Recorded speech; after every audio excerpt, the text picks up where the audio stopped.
Heavy is the head that has to manage all of this. Hey everyone, welcome back to my channel. We're now incentivized to buy what we already buy. Fumbling through college had me building. I also got some done on the other side. And that was right around, I would say, May, maybe, right before renewing the lease for this property. Welcome to the channel, Martha. Thank you for having me here. Oh, I was going to say, I am getting up there in age, I'll tell you what. Bills paid by other people, life was never this good. I had to step back, knowing that it's... How many of you feel as though when you walk into a room, you are almost certain that you'll be disrespected in one way or another? So for example,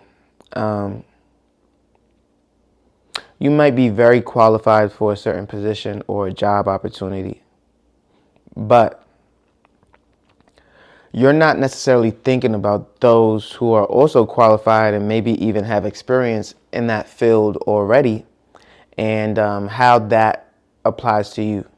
So for example, when it comes to the restaurant industry and being a general manager, there is absolutely zero pushback that I get.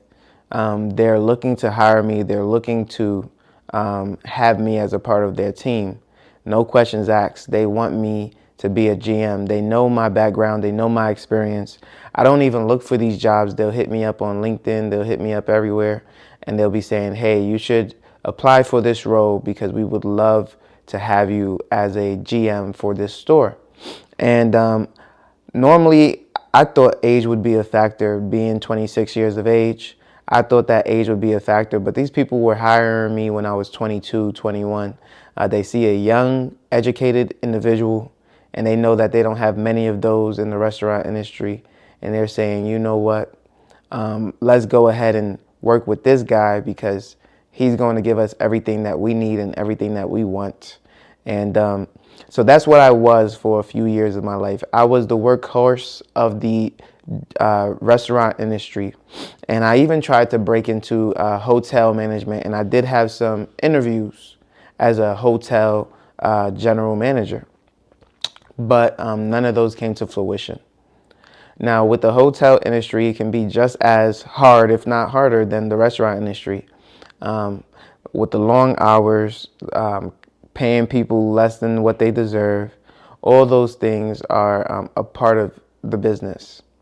So with that being said, I completely understand why a lot of people wouldn't do the job. And even though the salary is really nice, the time that it takes and the commitment that it takes can be very, very troubling for most people. And it was troubling at some points for me. With that being said, when you try to break into other fields, let's just use software engineering as an example, and you've had no background in it, no test taking skills, no prerequisites, nothing. Maybe you have a certification of some sort, but there are people who are coming out of college with those degrees. Maybe you work for a company who has an opening for the position, but they've overlooked you in the past, although you have the experience of working with their client base. You might feel disrespected. You might feel as though you are being told to build yourself up and work yourself up, knowing that you are just as qualified, if not more, for the position. This happens not only to me, but to everyone. I don't want you to think that you're the first or the last person who will go through something like that. The only difference is understanding why it is happening to you and understanding that they do not do that to those who are absolutely indispensable, right? They do not do that to those who are indispensable. I know when I'm offered a job and when there is absolutely no pushback, no blowback, they simply want me to do the job. They will literally throw it at my feet, right? They will throw it at my feet. And then when there is some pushback, some blowback, they'll say, you know what?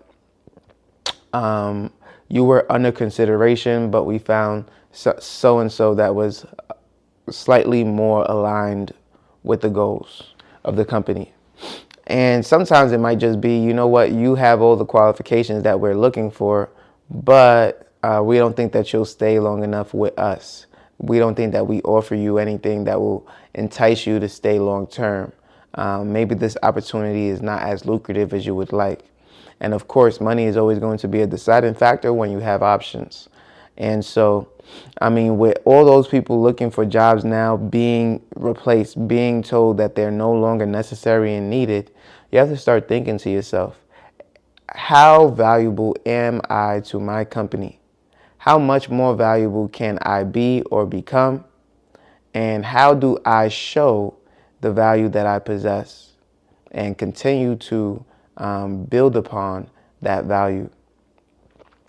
So these are great questions to start to ask yourself as you are still in the workforce, still trying to move up, still trying to do whatever it is you do in order to be successful. And if you like what you do, and if you're comfortable where you are, you want to understand, how can I continue to maintain my presence here and make it known that I am someone who is not to be replaced. I am someone who is more than capable of not only doing this position, but helping others in their roles and expanding that part of your job functionality. Now, there are some people who are only there for themselves and only work for themselves. And in some companies, that is okay. But as me being a previous manager in many roles, I always look at the team aspect, and I always look at what we can do for the team and not just for me. But I hope that this was helpful to understand where you are in your current job situation.